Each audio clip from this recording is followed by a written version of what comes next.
শ্রী শ্রী মা সারদা দেবী। মন্ত্রগ্রহণে আগ্রহ থাকা আবশ্যক।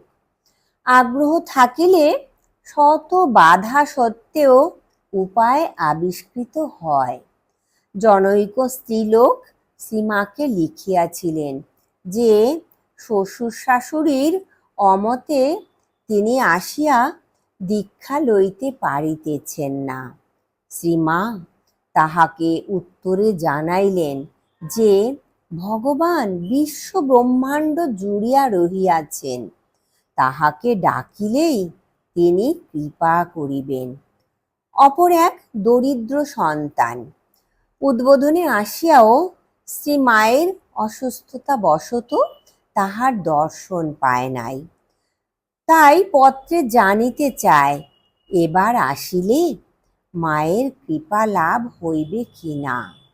শ্রীমা তদুত্তরে বলিলেন, কথা এই, যার ভবপারে যাবার সময় হবে সে দড়ি ছিঁড়েও আসতে হবে তাকে, কেউ তাকে বেঁধে রাখতে পারবে না।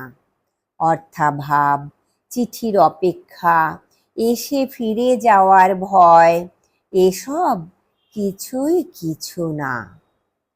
শ্রীমা তাহাকে আসিবার আদেশ দিয়েছিলেন।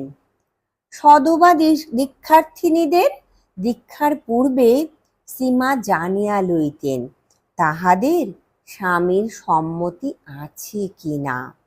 সম্মতি থাকিলে স্বামী স্বয়ং দীক্ষিত না হইলেও তিনি ভক্তিমতী স্ত্রীকে মন্ত্র দীক্ষা দিতেন।